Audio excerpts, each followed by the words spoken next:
بسم اللہ الرحمن الرحیم۔ ناظرین، آج ہم آپ کو ایک حافظ قرآن بیوی کا واقعہ سنائیں گے۔ جب میری حافظ قرآن بیوی کی فوت ہوئی تو اس کی قبر پر ایک بندر روز آ کر بیٹھ جاتا اور بہت روتا اور قبر کو پنجے مارنا شروع کر دیتا۔ قبر کھودنے لگ جاتا۔ آخر میری حافظ قرآن بیوی سے ایسا کون سا گناہ ہو گیا تھا جو روزانہ بندر اس کی قبر کو کھودتا۔ بندر قبر کھود کر میری نیک بیوی کی لاش کو باہر کیوں نکالنا چاہتا تھا؟ آخر بندر کا اس کے ساتھ کیا رشتہ تھا؟ میرا نام رحیم ہے اور آج میں بہت ہی غم زدہ تھا کیونکہ میری بیوی فوت ہو گئی تھی۔ اسے اچانک دل کا دورہ پڑ گیا تھا۔ تمام خاندان والے اچانک موت کی خبر سن کر بہت حیران تھے کیونکہ ہمارے گھر میں بڑا ہی سکون تھا اور ہم میاں بیوی کے درمیان عام شادی شدہ جوڑوں کی طرح کبھی لڑائی جھگڑا بھی نہیں ہوا تھا، مگر ہونے کو کون ٹال سکتا ہے؟ میری حافظ قرآن بیوی کو اچانک ہی دل کا مریض ہو گیا اور وہ اپنے وقت پر چلی گئی۔ میرے بچے صدمے کی حالت میں بری طرح رو رہے تھے اور خاندان والے ان کو سنبھال رہے تھے۔ میں مردوں کے درمیان غم زدہ سا بیٹھا ہوا تھا۔ میرا دماغ بالکل بند ہو چکا تھا۔ مجھے سوچ سوچ کر فکر ہو رہی تھی کہ اب میرے گھر کا کیا بنے گا، میں اپنی بیوی کے بغیر کیسے زندگی گزار لوں گا۔ سب سے بڑھ کر میری بیٹی اور بیٹا بہت چھوٹے تھے۔ اب میرے بچوں کو ماں جیسا پیار کوئی نہیں دے سکتا تھا۔ میری بیوی کے غسل اور کفن کا انتظام کرنے کے بعد گھر والوں نے مجھے اندر بلایا تاکہ میں جنازہ اٹھانے سے پہلے اپنی بیوی کو آخری بار دیکھ لوں۔ میں اندر گیا تو بیوی کو دیکھ کر میرا دل بیٹھنے لگا تھا۔ میں مرد تھا مگر پھر بھی پھوٹ پھوٹ کر رو رہا تھا۔ میں اپنی بیوی سے محبت کرتا تھا اور وہ بہت ہی نیک عورت تھی۔ اپنی بیوی کو آخری بار رخصت کرنا میرے لیے بہت مشکل تھا، مگر میں نے اس غم کو بھی سہ لیا اور جنازے کو کندھا دے کر جنازہ گاہ کی طرف بڑھ گیا۔ بیوی کی آخری رسم کے بعد میں گھر پہنچا تو پتا چلا کہ میری چھوٹی بیٹی کی طبیعت بہت خراب ہے۔ وہ اپنی ماں کے بہت قریب تھی، اس لیے سب برداشت نہیں کر پا رہی تھی۔ وہ 4 سال کی بچی تھی۔ میں اپنا دکھ بھلا کر بیٹی کو سنبھالنے لگا مگر اس کا بخار بہت زیادہ بڑھ چکا تھا۔ ابھی دن کا وقت تھا، اس لیے میں بیٹی کو لے کر اسپتال پہنچ گیا۔ ڈاکٹرز نے بھی بہت مشکل سے اس کا بخار کم کیا مگر وہاں ہی ہمیں شام سے رات ہو گئی۔ بچی کو گھر لایا تو وہ مجھ سے دور ہونے کو تیار نہ تھی۔ اسے سنبھالنے کے چکر میں اپنی بیوی کی قبر پر 2 دن تک نہیں جا سکا اور دوسرا دن بھی ایسے ہی گزر گیا۔ 2 دن بعد میری بیٹی کی حالت سنبھلی تو میں نے دن کے وقت اسے سلایا اور خود بیوی کی قبر پر پہنچ گیا۔ میں جیسے ہی قبر پر پہنچا، مجھے دیکھ کر قبر پر موجود بندر رونے لگا اور ہاتھ جوڑ کر دعائیں مانگنے لگا۔ پھر اچانک میری بیوی کی قبر کو پنجے مارنے لگا۔ میں نے اس بندر کو بھگانے کی کوشش کی مگر وہ بندر ادھر بیٹھا مسلسل رو رہا تھا۔ پھر میں نے بڑی مشکل سے اس بندر کو وہاں سے بھگایا۔ اس کے بعد میں بیوی کی قبر پر فاتحہ پڑھنے لگا اور کچھ دیر بعد اٹھ کر گھر چلا گیا۔ گھر میں ابھی مہمان بھی موجود تھے۔ میری بہن بھائی بھی میرے گھر میں رہ رہے تھے اور جانے والے تعزیہ کے لیے آ رہے تھے۔ اب میں روز بیوی کی قبر پر 1 گھنٹے کے لیے ضرور جاتا مگر میں جب بھی قبر پر جاتا تو وہ بندر میری بیوی کی قبر پر بیٹھ کر رو رہا ہوتا اور ہاتھ اٹھا کر دعائیں مانگتا، لیکن میں اسے وہاں سے کسی بھی طرح بھگا دیتا تھا مگر مجھے یہ بات پریشان کرنے لگی تھی۔ میں گھبراہٹ کا شکار ہونے لگا تھا کہ نہ جانے میرے جانے کے بعد میری بیوی کی قبر کے ساتھ یہ بندر کیا کرتا ہوگا اور آخر میری بیوی سے اس بندر کا کیا رشتہ ہے۔ میری بیوی کی قبر بھی ابھی کچی تھی لیکن اب مجھے یہی بات پریشان کر رہی تھی کہ کچی قبر کو وہ بندر کھودنے نہ لگ جائے۔ میں گھر جانے سے پہلے بھی بار بار اس بندر کو وہاں سے دور بھگاتا تھا اور جب گھر رہتا تب بھی مجھے اپنی بیوی کی قبر کی فکر ستاتی رہتی۔ میں نے زندگی میں کبھی کسی بندر کو ایسے قبر کی کھدائی کرتے ہوئے نہیں دیکھا تھا۔ میری بیوی کی قبر بہت ہی اچھی بنی ہوئی تھی اور قبر کی کھدائی میں بھی کوئی مسئلہ نہیں تھا۔ پھر نہ जाने क्यों वो बंदर मेरी बीवी की कब्र पर हर वक्त मंडलाता रहता था। कुछ दिन बाद घर से मेहमान रुखसत हो गए तो हमारे घर की रूटीन मामूल पर आ गई। मेरी बीवी की कमी हम तीनों को बहुत शिद्दत से महसूस हो रही थी। मेरे बच्चे माँ को याद करके रो पड़ते थे। मैंने अपनी मुलाजिमात पर जाना शुरू कर दिया तो घर पर अकेले बच्चों का रहना मुश्किल हो गया। मैंने घर पर एक मुलाजिम रख लिया। वहाँ वो औरत मेरी मरहूम बीवी के गाँव की रहने वाली थी और वो बेवा भी थी, बे औलाद थी। इसलिए इसको मैंने अपने बच्चों का ख्याल रखने के लिए घर में रख लिया। वो बच्चों को बहुत प्यार से संभालती थी। बच्चे इसकी वजह से कुछ नॉर्मल होने लगे तो मैं भी मुतमईन हो गया। मैंने बीवी की कब्र पर जाना मामूल बना लिया और फुर्सत से वहाँ जाता और काफी देर बैठकर वहाँ तिलावत करता रहता। लेकिन वो बंदर अभी भी मुझे देखकर मेरी बीवी की कब्र के आसपास ही रहता और मुझे त्वचा करके मेरी बीवी की कब्र को खोदने की कोशिश करता। शुरू में तो मुझे बहुत गुस्सा आता और मैं इसे मार कर भगा देता, मगर अब मैं सोचने पर मजबूर हो गया कि वो सब कब्र छोड़कर मेरी ही बीवी की कब्र पर क्यों आता है। लेकिन कब्र को बिला वजह खोलना भी मुमकिन नहीं था। एक नासमझ जानवर की हरकत पर मैं अपनी बीवी की कब्र नहीं खोल सकता था। मैं कितने ही दिन इसको जानवर समझकर इसकी बात नजरअंदाज करता रहा, मगर मेरा दिल बुरी तरह से बेचैन था। रातों को मैं सोने की कोशिश करता मगर मुझे नींद ही नहीं आती थी। एक रात सोया तो ख्वाब में देखा मेरी बीवी एक कोठरी में बंद है और कोठरी में हर जगह आग लगी हुई है। मेरी बीवी बहुत परेशान सी रो रही थी मगर कुछ बोल नहीं पा रही थी। लेकिन इसकी बेबसी मुझे महसूस हो रही थी और इसी वक्त मेरी आंख खुल गई तो मेरा पूरा वजूद पसीने से तर था और मैं बुरी तरह कांप रहा था। मैं कितनी देर बिस्तर पर सर पकड़ कर बैठा रहा। मेरी बीवी तो बहुत नेक और हाफिजे कुरान थी। मुझे लगा मैं सारा दिन अपनी बीवी की कब्र के बारे में सोचता हूँ, इसीलिए मुझे ये ख्वाब आया है। मैं इस ख्वाब को सुबह होने तक भूल गया और जिंदगी के मामलात में उलझ गया। मगर अगले रोज मैं कब्र पर गया तो वही बंदर फिर से कब्र के पास बैठा हुआ था। इसे देखकर मुझे अपना ख्वाब याद आया और मैंने बिना सोचे समझे इसे मारते हुए वहां से भगा दिया।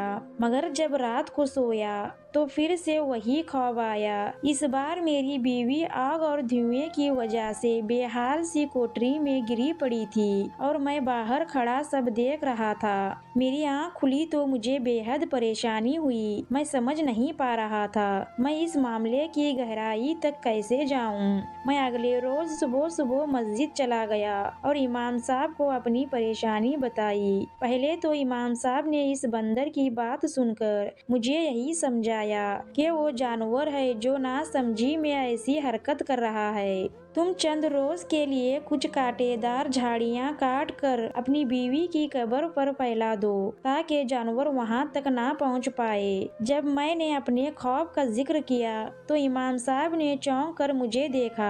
मुसलसल 2 रातों से एक ही ख्वाब के आने का सुनकर इमाम साहब भी सोच में मुब्तला हो गए और बोले, ख्वाब 2 तरह के होते हैं, एक शैतान की तरफ से और एक अल्लाह की तरफ से होता है। इमाम साहब बोले, हो सकता है ये ख्वाब अल्लाह की तरफ से इशारा हो या फिर शैतान तुम्हें बहका रहा हो, इसलिए तुम एक रात मस्जिद इंतजार करो। अगर आज रात भी वही ख्वाब आया तो फिर मेरे पास आना, मैं तब तक इस मसले का हल सोचता हूँ। मैं वापस घर लौट आया। इमाम साहब से बात करके मुझे थोड़ी तसल्ली हो गई। मैंने मुलाजिमत पर जाने की तैयारी की और बच्चों को तैयार करके स्कूल छोड़ने चला गया। मेरे दिमाग में अभी मरहूम बीवी का ख्याल ठहर गया था। मैं दिल ही दिल में दुआ कर रहा था कि वो ख्वाब शैतान का बहकाया ही हो, क्योंकि किसी अपने की कब्र को खोदना कोई आसान काम तो है नहीं और मैं नहीं चाहता था कि मेरी बीवी की आखिरी आरामगाह को तोड़ फोड़ कर दिया जाए। मेरे लिए तो इस बंदर का वहाँ आकर रोना और फिर कब्र को खोदने की कोशिश करना नाकाबिल बर्दाश्त था। मगर इसी रात जब मैं सोया तो मुझे फिर से वही ख्वाब आया। मेरा दिल अजीब से फट गया। मेरी बीवी कब्र में कोई मुश्किल झेल रही है। हालांकि मैं 3 बार ख्वाब में वजह तौर पर यही देख रहा हूँ। वो आग मेरी बीवी की वजूद को नुकसान नहीं दे रही, मगर वो आग मेरी बीवी के एतराफ में फैली हुई है, इसे परेशान जरूर कर रही है। और यही बात अब मैं जागने के बाद में समझ नहीं पा रहा था। मेरी बीवी हाफिजे कुरान थी, एक पीर घराने से ताल्लुक रखती थी। इसने कभी किसी गैर मर्द को नहीं देखा था। मैंने शादी के बाद इसे कभी नमाज छोड़ते हुए नहीं देखा था। इसने बच्चों को भी इस तालीम दी थी और मेरे साथ भी बहुत वफादार थी। फिर न जाने क्यों इसकी कब्र में सुकून नहीं था। मैं तीसरी बार ख्वाब देखकर इतना बेचैन हुआ। मैं सुबह तक जागता रहा। सुबह की आज़ा हुई तो मैं जल्दी से उठा और वजू करके मस्जिद की तरफ रवाना हो गया। फजर की नमाज अदा की और इमाम साहब के फारिग होने का इंतजार करने लगा।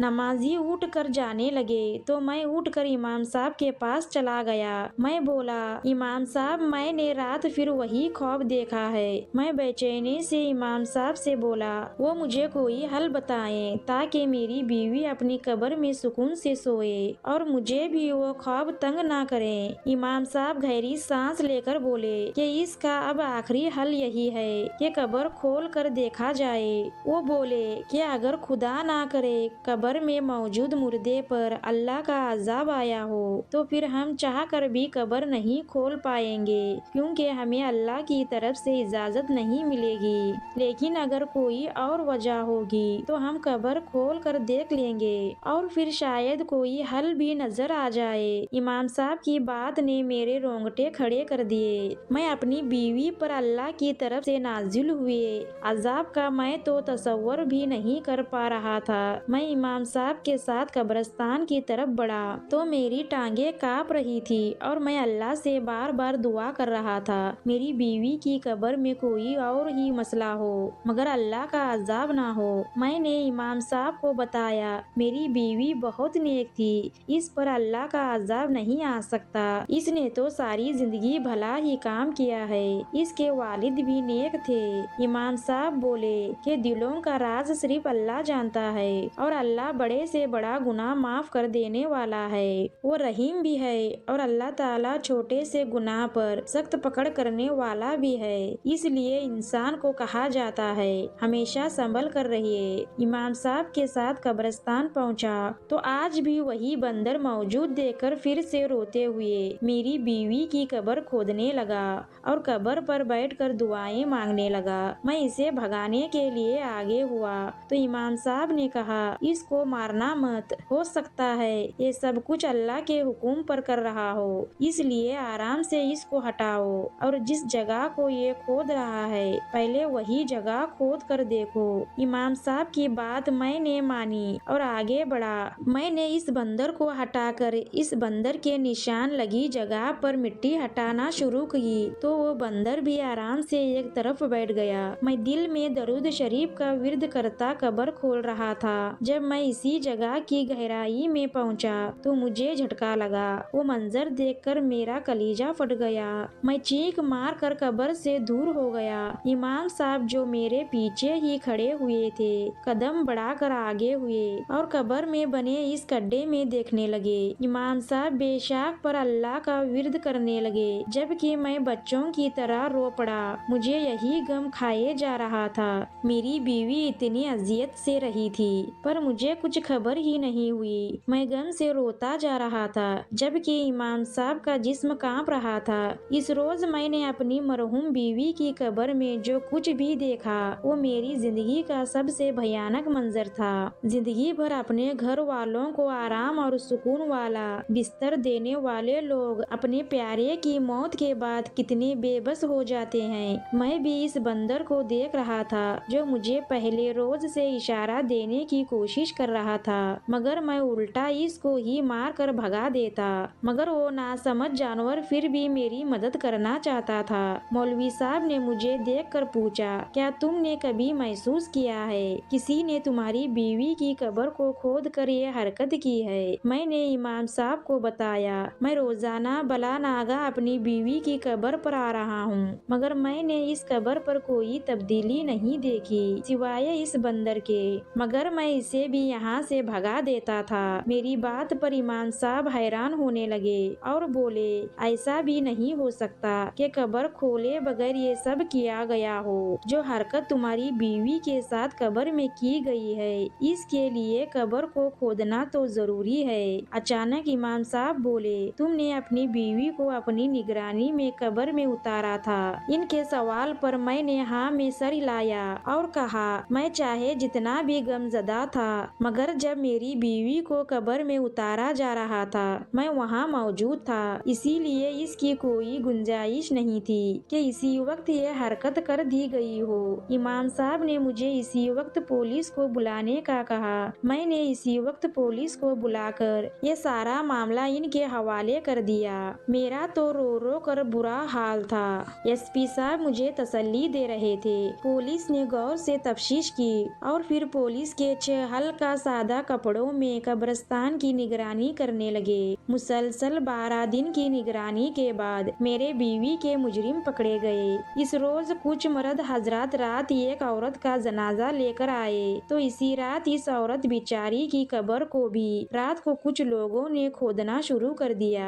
पुलिस अहल का जो कब्रिस्तान में छुपे हुए थे, इन्होंने इन दोनों लोगों को पकड़ लिया जो मुजरिम पकड़े गए। मेरी कब्रिस्तान में कोई ऐसी वैसी हरकत नहीं होगी, मगर मुझे फिर भी सुकून नहीं आ रहा था और मैं बला नागा रोज अपनी बीवी की कब्र पर जाता, इसे अच्छी तरह से देखता और पूरी कब्र को टटोल होता था, कहीं दोबारा इसके साथ वैसी हरकत ना हो जाए। मेरे अंदर का खौफ खत्म नहीं हो रहा था। मुझे हर वक्त वहम सताने लगा कि कहीं दोबारा से मेरी बीवी की कब्र खोदी गई हो। मैंने दोस्तों से भी ये बात की और बोला कि जैसे हम जिंदा लोगों के ठिकानों पर कोई ना कोई निगरानी पर चौकीदार मामूर करते हैं, इसी तरह कब्रिस्तान के बाहर भी किसी को मौजूद होना चाहिए, ताकि मरे हुए लोग जो खुद बेबस होते हैं, कोई इनके साथ कुछ गलत हरकत ना करे। मेरे दोस्त मेरी बात को समझते हुए मेरी हाँ में सर हिलाते रहे, मगर मैं जानता था किसी को मुझसे इत्तेफाक नहीं था। लोगों को लगता था कि मरे हुए इंसान अल्लाह के हवाले हो जाते हैं, इसलिए इनकी निगरानी की जिम्मेदारी हम पर नहीं होती। शायद सच यही था, मगर अब जो हालात पैदा कर दिए गए थे,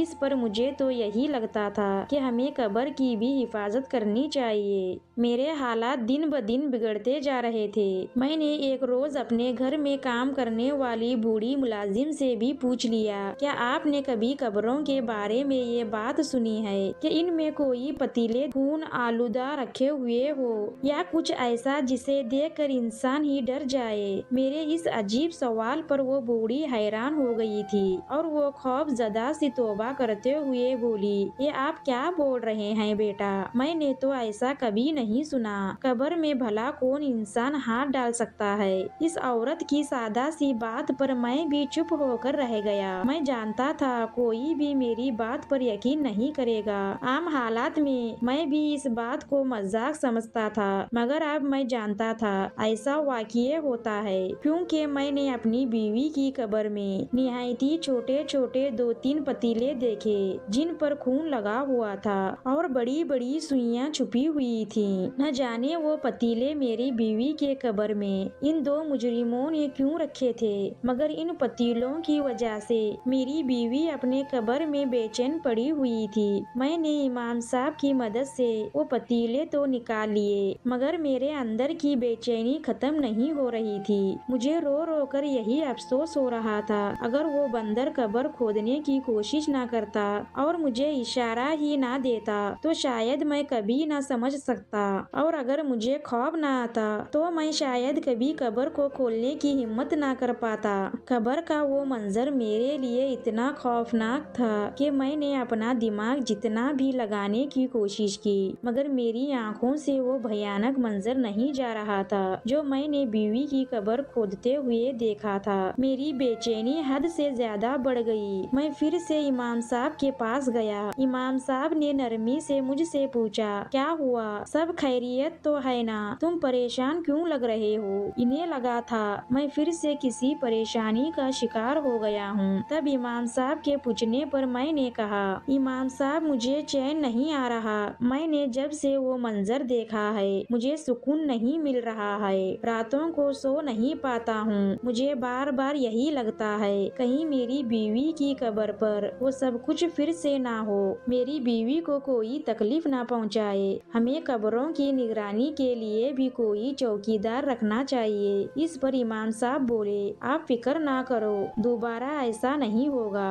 और कब्रिस्तान की निगरानी यही है कि हम अपने पीरों की कब्र पर जाकर रोजाना फातिहा पढ़ा करें। कब्रों को लावारिस छोड़ने का यही हाल होता है। फिर इमाम साहब बोले, क्या किया जाए? हमारे मुसलमानों की अकल को जंग लग गया है। वो शिरक में मुब्तला होने लगे हैं। इमाम साहब बोले, ये सब काला जादू करने वाले ही ऐसी हरकतें करते हैं और काला जादू हमारे इस्लाम में सख्त हराम है और अल्लाह ताला की तरफ से इस अमल को शिरक ठहराया गया है और शिरक ही एक ऐसा गुनाह है जिसकी बिल्कुल कोई माफी नहीं है। मैं इस बात पर अब मुर्दासा हो गया। काला जादू तो हमारे यहाँ आजकल छोटे मोटे घरों में बहुत आम हो चुका है। काला जादू रखने वाले और किसी दूसरे को तकलीफ पहुँचाने वाले रखते हैं तो इनके मुर्दे कितने बेचैनी का शिकार होते हैं। ऐसा करने वाले लोग किसी दूसरे की तकलीफ और परेशानी का बिल्कुल ख्याल नहीं रखते और एक साथ कहीं लोगों को तकलीफ पहुंचा रहे होते हैं मगर इन्हें परवाह नहीं होती।